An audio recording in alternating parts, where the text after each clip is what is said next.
Sir ও sir আমার 10-20 টাকা দিবেন, ওরা ভাত খাইতাম। 10-20 টাকা ভাত খাওয়া যায় রে? দামদামি করার আর জায়গা পাস না। তোর যে শৈল, তুই যদি পরিশ্রম করস তাহলে তো ভালো ইনকাম করতে পারবি। স্যার আমি তো আপনার কাছে ভিক্ষা চাইতাছি না, ওটা ভাত খাওয়ানোর লেগে টিয়া চাইছি। আপনি যদি টিয়া না দেন আমার কটা ভাত খাওয়ার ব্যবস্থা করে দেন না স্যার। আমি তোর কইতে ভাতের ব্যবস্থা করে দিমু। আমি নিজে যদি দিন রাত পরিশ্রম করি কটা ভাতের লাগিয়া যাও না দেখ।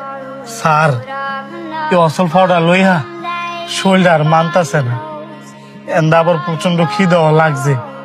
আমি কিন্তু স্যার ভিক্ষা করে খাই না, আমি একজন দিন মজুর। আজকে কোনো কাজ পাই নাই, এ কারণে বাধ্য হইছি পেটের ক্ষুধায় আমার কাছে আত্মহত্যার লেগে। হ্যাঁ, কাম না করলে ফেটে খাওয়ান যুক্ত না। পৃথিবী বড়ই কঠিন। যা যা গিয়া কাম দিচ্ছে গিয়া। এই যে ভাই, আপনি ওই এদিকে এদিকে।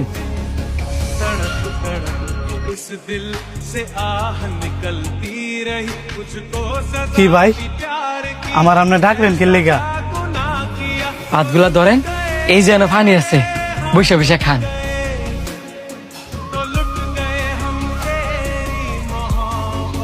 আমি কেমনে খাই? এই ভাত তো আপনি খাইতে বসেন। আমি খাইতে বসে দেখে কি হয়েছে? আমার খিদার চেয়ে আপনার খিদাটাই বেশি। ধরেন তাড়াতাড়ি বয়ে খেয়াল। ভাই আপনারা যে আমি কি কমু আমি নিজেও বুঝতেছি না। আপনার বোঝা লাগতো না, ভাতগুলা খাইয়া আমার লেগে দোয়া করেন, তাই লইব।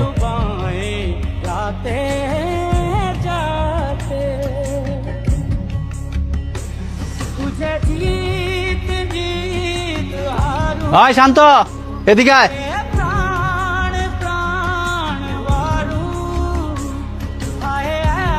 আপনি বসে খান, আমি দেখতাছি। জি ছোট সাহেব বলেন।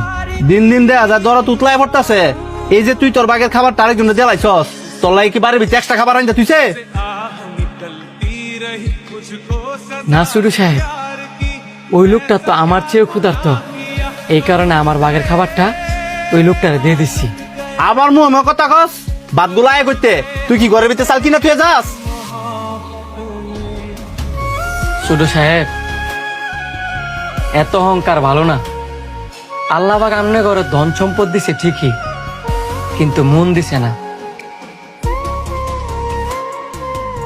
আমনে ঘরে এত ধন সম্পদ থাকলে কি হইব?